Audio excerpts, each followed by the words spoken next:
যারা আন্দোলন করছে তাদের দাবি যুক্তিযুক্ত এবং যারা এই বর্বরচিত কাজ করেছে কোনো দল না দেখে অবিলম্বে তাদের চিহ্নিত করে তাদের বিরুদ্ধে ব্যবস্থা নিতে হবে। আজ আমি এই কলেজের একজন প্রাক্তনী হিসেবে একই দাবি করছি। আমি মনে করি না কলকাতা পুলিশ যারা স্কটল্যান্ড ইয়ার্ডের সাথে যাদের তুলনা করা হয়, প্রকাশ্যে পুলিশের সামনে যে মবটা ঝামেলা করলো তাদেরকে চিহ্নিত করতে বেশি সময় লাগার কথা নয়।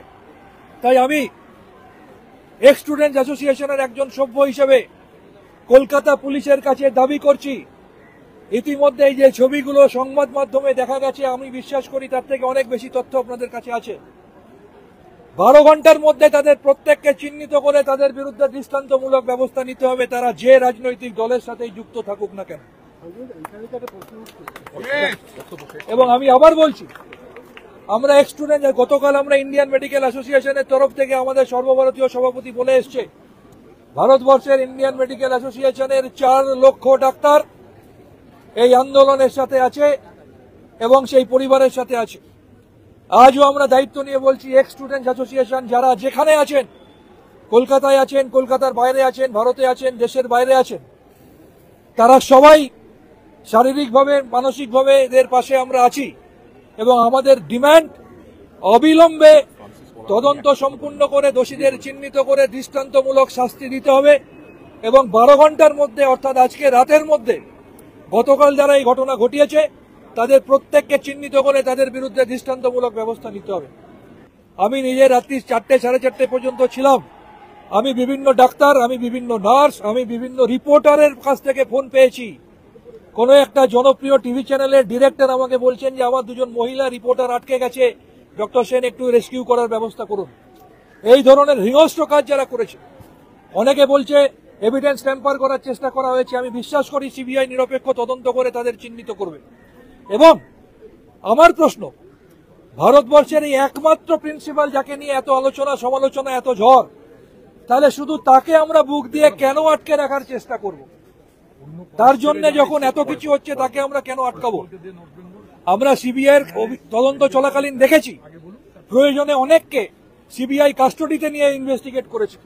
আমরা আশা করব এখানেও দ্রুততার সাথে তদন্ত সম্পন্ন করার প্রয়োজনে সিবিআই যদি মনে করে কাস্টডিতে নিয়ে তদন্ত করুন, আমরা ইমিডিয়েট সলিউশন চাই।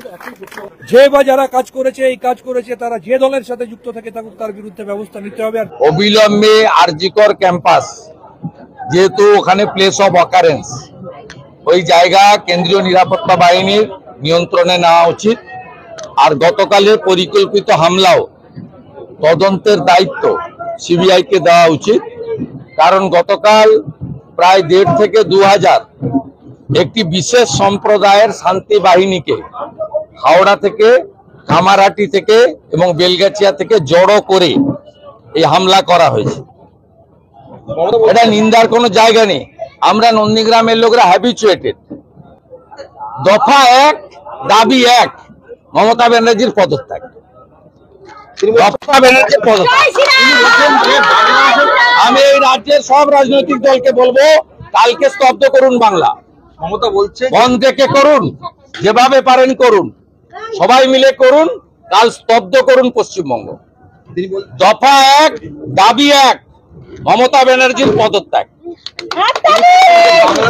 দফা 1, দাবি 1, মমতা ব্যানার্জির পদত্যাগ।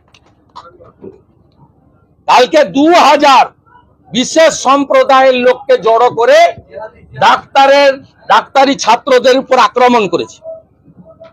ক্ষমার অযোগ্য। এই টাউন ক্লাবে যারা ককটেল মেরেছিল, পেট্রোল বোম, যারা দেবব্রত মাইতিকে খুন করেছিল চিল্ল গ্রামে, যারা মনসা বাজারে রথিবালা আড়িকে খুন করেছিল, ওই মডেল কলকাতার লোক দেখছে। আমরা তো আগে দেখেছি, তাই নন্দীগ্রামের লোক ওদের ভোট দেয় না। নন্দীগ্রামের লোক আগে থেকে প্রস্তুত হয়ে গেছে। কলকাতা বুঝুক এবারে। তথাকথিত সেকুলারিজম ঝান্ডা নিয়ে ঘুরেন যারা, তাদেরকে বলুন। যারা বলেন না ভাই ভাই ভাই ভাই, তাদের বলুন।